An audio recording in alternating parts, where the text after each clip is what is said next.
Waalaikumsalam warahmatullahi wabarakatuh. Hamdan wa syukran lillah, sholatan wa salaman ala rasulillah. Pada kesempatan pagi kali ini melanjutkan mata pelajaran akidah akhlak mengenai tasawuf dalam Islam, yang mana sebelum kita melanjutkan kepada materi pelajaran ada baiknya kita berdoa terlebih dahulu. Silakan kepada KM memimpin berdoa. Sebelum memulai pelajaran, alangkah baiknya kita berdoa terlebih dahulu. Berdoa mulai. Robbi Zidni ilma warzuqni fahma birahmatika ya arhamar rahimin. Amin. Pada pertemuan kali ini apakah ada yang tidak hadir? Tidak. Alhamdulillah ya, dalam keadaan sehat semua tanpa ada halangan suatu apapun. Baiklah, sebelum kita melanjutkan pada materi pelajaran, silakan berdiri terlebih dahulu. Periksa kerapihan, apakah ada lipatan baju ataupun posisi duduk yang kurang rapi, rapikan terlebih dahulu. Baik, kalau sudah rapi. Nah, hari ini kita akan belajar mengenai tasawuf dalam Islam. Tujuan dari pembelajaran hari ini yaitu siswa dapat merumuskan pengertian, kemudian kedudukan dan sejarah dari tasawuf.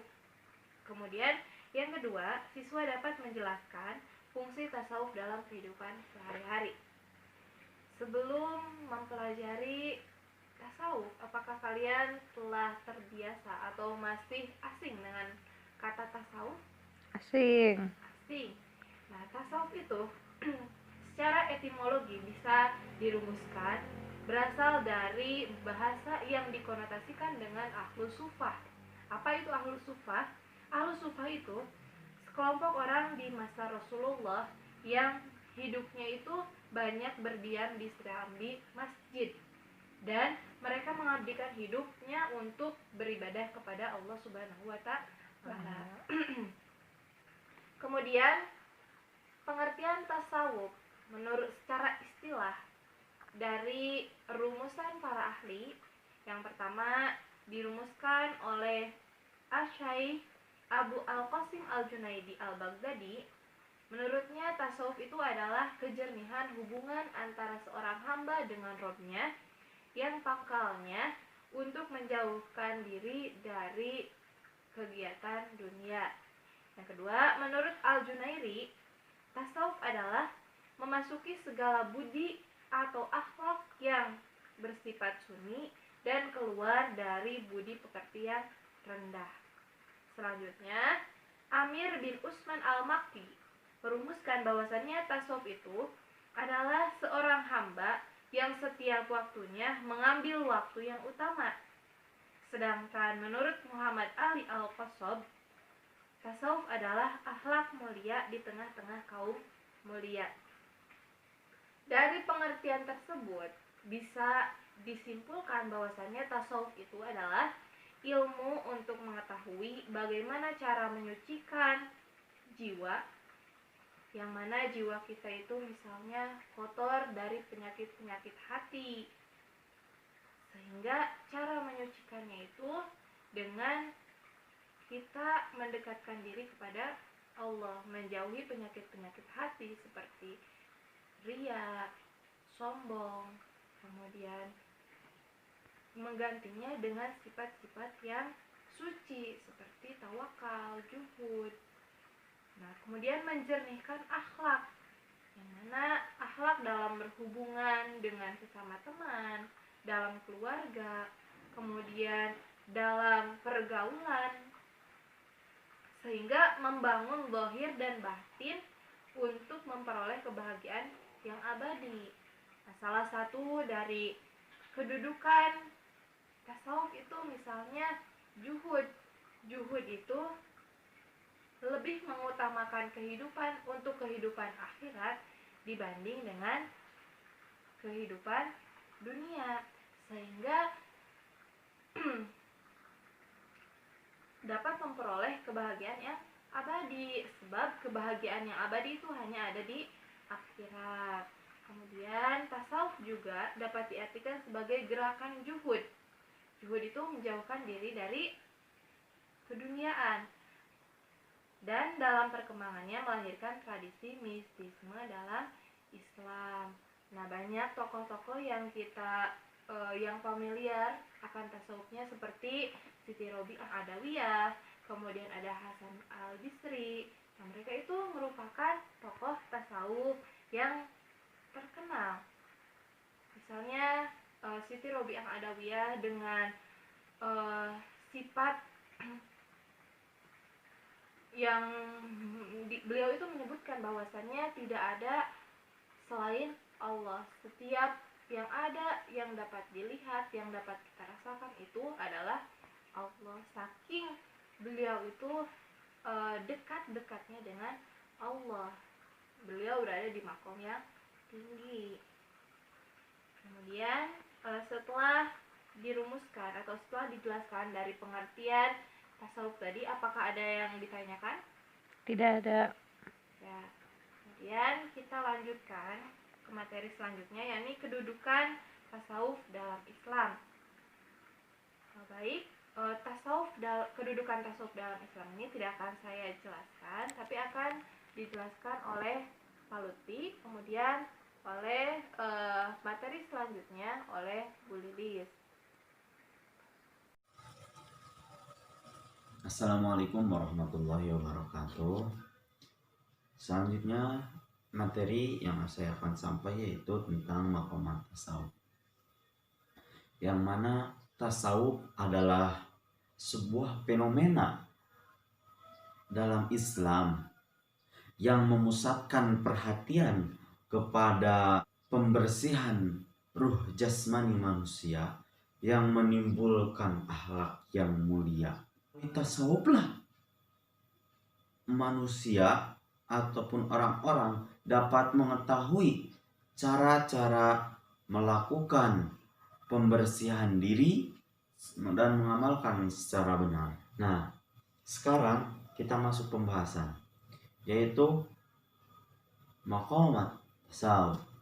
Maqamat secara tasawuf yaitu kedudukan seseorang di hadapan Allah yang melalui beribadah, munajat, latihan, berhubungan tidak putus-putus dengan Allah. Jadi beribadah fokus kepada Allah Subhanahu wa taala, itu maqam secara ilmu tasawuf. Adapun macam-macam maqamat, yang pertama itu ada at-taubah. Nah, di dalam bahasa Indonesia, taubat itu bermakna sadar dan menyesal akan dosa dan berniat akan memperbaiki tingkah laku dan perbuatan. Contohnya, kita mengambil barang bukan yang hak kita, atau bisa juga disebut maling atau apa saja. Nah, kita menyadari bahwa itu adalah perbuatan dosa. Nah, kita akan memperbaiki perbuatan tersebut dengan melakukan bertobat. Itu tidak akan mengulangi dosa tersebut. Yang kedua yaitu al-istiqomah. Jadi kalau misalkan kita istiqomah dalam melaksanakan sholat duha, nah sholat sunat duha, maka terus istiqomah melakukan sholat duha. Tidak usah banyak-banyak, meskipun yang disunahkan itu 8 rakaat yang baik itu, tapi kita melakukannya 2 rakaat, tapi kita istiqomah setiap hari 2 rakaat, 2 rakaat, 2 rakaat, 2 rakaat. Nah, itu istiqomah. Terus berjalan. Tidak seperti puasa Daud ya. Sekarang salat sunat duha, besok tidak. Besoknya lagi duha, besoknya lagi tidak. Atau bisa juga ketika kita sedang membutuhkan rezeki baru kita salat duha. Nah, tidak seperti itu. Namun kita tetap istiqomah terus setiap hari melaksanakan salat duha seperti itu. Yang selanjutnya waro. Dalam bahasa Indonesia itu waro itu patuh dan taat kepada Allah. Nah, jadi kita sangat berhati-hati apa yang telah menjadi, yang telah pelaturan yang Allah telah tetapkan, dan kita laksanakan dengan secara semaksimal mungkin. Nah, dalam tasawuf pula diartikan bahwa kehati-hatian yang bersifat tinggi. Menurut para sufi, waro itu ada dua macam. Yang pertama waro lahiriah, yang kedua waro batiniah. Waro lahiriah yaitu tidak mempergunakan anggota tubuhnya untuk hal yang tidak diridhoi Allah Subhanahu wa taala. Yang kedua waro batiniah yaitu tidak mengisi hati kecuali hanya dengan Allah. Jadi hatinya itu terus diisi dengan zikir, dengan ingat kepada Allah Subhanahu wa taala. Yang selanjutnya yaitu juhud. Artinya tidak tertarik terhadap suatu dan meninggalkannya. Fi al dunya berarti mengosongkan diri dari kesenangan dunia untuk ibadah. Jadi ini juhud itu tidak memfokuskan diri kepada hal dunia ya. Dalam bahasa Indonesia, juhud berarti perihal meninggalkan keduniawian. Pertapaan dalam Al-Quran, kata juhud memang tidak digunakan melainkan kata ad-din sebanyak satu kali yang disebut dalam Quran surat Yusuf surah ke-12 ayat 20. Yang selanjutnya itu al-fakir. Secara harfiah, al-fakir biasa diartikan sebagai orang yang berhajat, butuh atau orang miskin, sedangkan dalam pandangan sufi, fakir adalah tidak meminta lebih dari apa yang telah ada pada diri kita. Semuanya serba cukup, merasa cukup apa yang telah ada pada saat itu. Tidak menginginkan yang tidak ada. Jadi cukup yang ada aja. Itu al-fakir. Yang selanjutnya as-saubr. Maknanya adalah mengikat, bersabar, menahan diri dari larangan hukum, dan menahan diri dari kesedihan. Yaitu yang selanjutnya itu sifat macam dari maqamat itu ya sabar. Sabar itu menahan diri dari hukum yang telah ada dan tidak melanggarnya. Sabar dan menjalani dengan ikhlas apa yang telah diberikan. Tawakal itu yaitu dalam bahasa Indonesia pasrah diri kepada kehendak Allah Subhanahu wa taala, percaya dengan penuh hati kepada Allah, atau sesudah berikhtiar baru berserah kepada Allah. Yang selanjutnya yaitu al-mahabbah. Al-mahabbah menurut Imam Al-Ghazali, al-mahabbah adalah maqam sebelum ridho. Menurut Ibnu Qudamah, tanda cinta kepada Allah Subhanahu wa taala senantiasa berzikir kepada Allah, gemar mengasingkan diri hanya untuk bermunajat kepada Allah. Mohon maaf, mungkin hanya itu saja yang bisa saya sampaikan. Dilanjut dengan Teh Lisjek. Assalamualaikum warahmatullahi wabarakatuh. Waalaikumsalam warahmatullahi wabarakatuh. Bagaimana kabarnya anak-anak? Alhamdulillah luar biasa, Allahu Akbar. Bagaimana puasanya, masih semangat tidak? Semangat 55. Alhamdulillah, pada kesempatan siang kali ini kita akan belajar dalam mata pelajaran akidah akhlak yang menerangkan tentang akhlak tasawuf.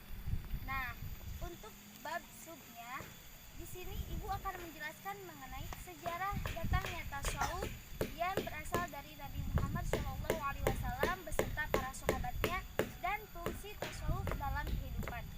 Nah, kan sudah dijelaskan ya anak-anak yang kemarin, yang tadi yaitu menjelaskan tentang pengertian tasawufnya sudah dijelaskan. Nah, sekarang menjelaskan tentang sejarah tasawuf yang berasal berasal dari Nabi Muhammad dan para sahabatnya.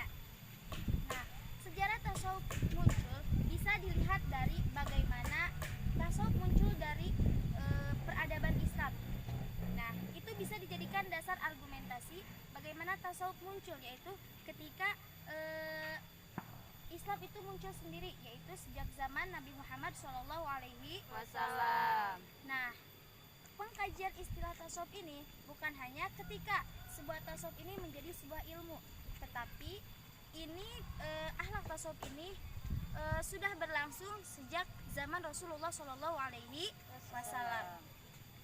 Nah, memang istilah tasawuf ini belum ada ketika Rasulullah atau sejak datangnya agama Islam, tetapi akhlak tasawuf ini mulai dipergunakan oleh seorang ahli zahid dari Syria yang bernama Abu Hisham yang meninggal pada tahun 780 Masehi.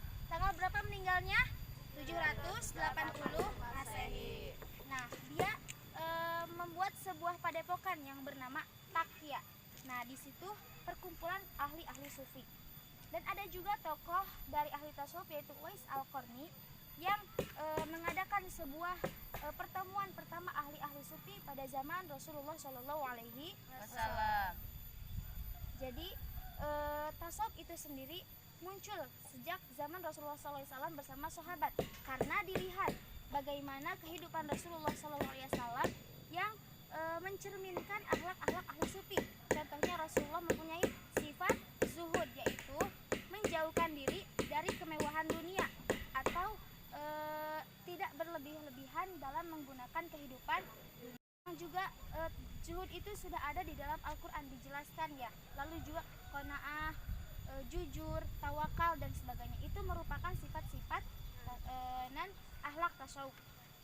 Nah, sejak abad 1 Hijriah, tasawuf memang masih dalam benih-benihnya, yaitu ketika Rasulullah SAW bersama sahabat, dan ketika zaman Zahiriyah Rasulullah berujlah ke Gua Hiro, yaitu beribadah, bertafakur di Gua Hiro, yaitu untuk menghilangkan atau menjauhkan diri dari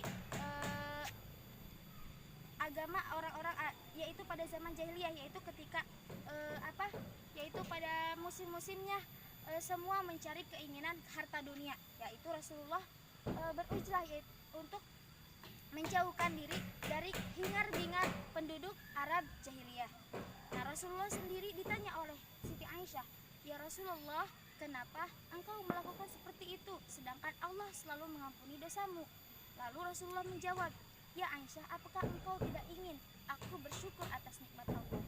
Nah, itu sudah dicirikan dari sifat-sifat Rasulullah, yaitu dengan berujlah di Gua Hiro, menjauhkan diri dari kehidupan dunia, yaitu berakhlak zuhud. Nah, para sahabat juga meneladani sifat Rasulullah seperti Abu Bakar As-Siddiq, yaitu Abu Bakar pernah berkata, aku merasa mendapat ketakwaan dalam keagungan. Nah, juga Khalifah Umar bin Khattab, yaitu beliau adalah seorang khalifah yang besar. Beliau mempunyai kekayaan yang luar biasa dan mempunyai tahta. Tetapi ketika dia berkhutbah Jumat di depan muslimin, beliau memakai pakaian yang sangat sederhana sehingga tidak menampakkan bahwa beliau adalah seorang khalifah. Nah, dari contoh-contoh akhlak dari sahabat dan Rasulullah bisa kita ambil bahwa disimpulkan tasawuf sendiri muncul sejak zaman Rasulullah SAW. Nah, istilah tasawuf ini kemudian muncul pada zaman kedua Hijriah. Nah, ini tasawuf ini dikristalkan atau disebarluaskan oleh para tabi'in, yaitu setelah Rasulullah oleh para sahabat, lalu oleh para tabi'in dan atba'ut tabi'in selanjutnya. Nah, ada tokoh yang terkenal bernama Hasan Al-Basri, yaitu seorang tabi'in yang meneladani sifat-sifat Rasulullah dan sahabat dengan menggunakan akhlak tasawuf. Nah, dia mempunyai pemikiran yaitu khauf dan roja, yaitu merasa takut kepada Allah dan berharap kepada Allah. Nah, khauf dan roja inilah yang kemudian menjadi salah satu ajaran akhlak tasawuf yang kini dikenal di para ulama-ulama yang ada. Nah, jadi di sejarah tasawuf ini dapat disimpulkan bahwa tasawuf ini berasal dari Rasulullah SAW dan para sahabat, yaitu sejak tahun 2 Hijriah, yaitu dikembang luaskan oleh para tabi'in. Nah, dapat dipahami anak-anak, jadi tasawuf ini muncul sejak zaman Rasulullah dan para sahabat, yaitu bersifat zuhud. Zuhud itu yaitu menjauhkan diri dari kehidupan dunia. Nah, untuk sebab yang terakhir dari pelajaran tasawuf ini yaitu peran fungsi tasawuf dalam kehidupan sehari-hari. Nah, jadi anak-anak, bagaimana kita mengambil hikmah dari pelajaran ini untuk kehidupan kita sehari-hari? Nah, dalam keadaan kita sekarang ini, ketika kemajuan modernisasi berkembang pesat, nah, etika dan moral ikut berkembang dengan keadaan yang sangat membingungkan. Kita perlu mengkaji apa yang harus kita bawa dalam kehidupan modern ini. Nah, dari akhlak tasawuf ini kita bisa mengambil pelajaran bahwa akhlak tasawuf ini memberikan kita pedoman moral dan etika dalam kehidupan sehari-hari. Jadi kita bisa memilah dan memilih mana teknologi yang harus digunakan dengan baik, mana teknologi yang harus kita jauhkan, atau sesuatu yang bisa mendekatkan kita kepada kekufuran dan lupa akan Allah. Yang kedua, sebagai alat untuk menyensor pengaruh dari luar. Ketika kita mendapatkan sebuah informasi yang memungkinkan kita membingungkan, maka kita harus bisa mengambil mana yang baik dan mana yang buruk. Yang ketiga, yaitu sebagai jati diri, penguat jati diri. Kita adalah seorang muslim, kita bisa memperkuat jati diri kita dengan akhlak tasawuf. Yang ketiga, yaitu sebagai media untuk mengingat Allah dengan zikir pada Allah, dengan beribadah. Nah, di sini akhlak tasawuf mengajarkan kita untuk selalu mengingat Allah dengan zikir maupun dengan jahar atau sir, atau dengan terus beribadah sholat pada siang hari atau malam hari. Dan sekarang ini kita sedang berpuasa. Nah, ini menguatkan kita. Nah, termasuk dengan akhlak-akhlak tasawuf seorang sufi. Nah, tujuan dan fungsi dari tasawuf ini adalah menjadikan kita orang yang sholih, menjadikan kita orang yang bermanfaat bagi orang lain. Nah, sebagaimana ada yang ungkapan Arab, khairun nas anfa'uhum linnas. Sebaik-baiknya manusia adalah orang yang bermanfaat bagi orang lain. Nah, jadi peran fungsi tasawuf adalah kita harus menjadi orang yang sholih, yaitu selalu bersikap istiqomah, zuhud. Nah, zuhud di sini bukan kita harus meninggalkan dunia, tetapi kita tidak boleh terlalu larut dalam kehidupan duniawi. Nah, dari pembahasan yang telah kita pelajari tadi, yang bisa kita amalkan oleh para siswa, yaitu yang pertama harus mempunyai sifat zuhud, yaitu tidak terlalu berfoya-foya dalam kehidupan dunia. Yang kedua bersifat qanaah, yang tiga bersifat istiqomah. Nah, jadi ada 3 poin. Yang pertama adalah sikap zuhud, 2 sikap qanaah, 3 sikap istiqomah. Nah, mudah-mudahan para siswa bisa mengamalkan apa yang telah kita pelajari dari akhlak tasawuf ini. Nah, dari materi yang telah kita pelajari, para siswa bisa mengingat bahwa tasawuf itu muncul dari sejak zaman Rasulullah dan para sahabat. Nah, terus fungsi tasawuf itu sendiri untuk menjadikan kita menjadi orang-orang yang sholih. Nah, untuk tugasnya yaitu kalian silahkan meringkas bab ini, bab akhlak tasawuf, pelajaran ini.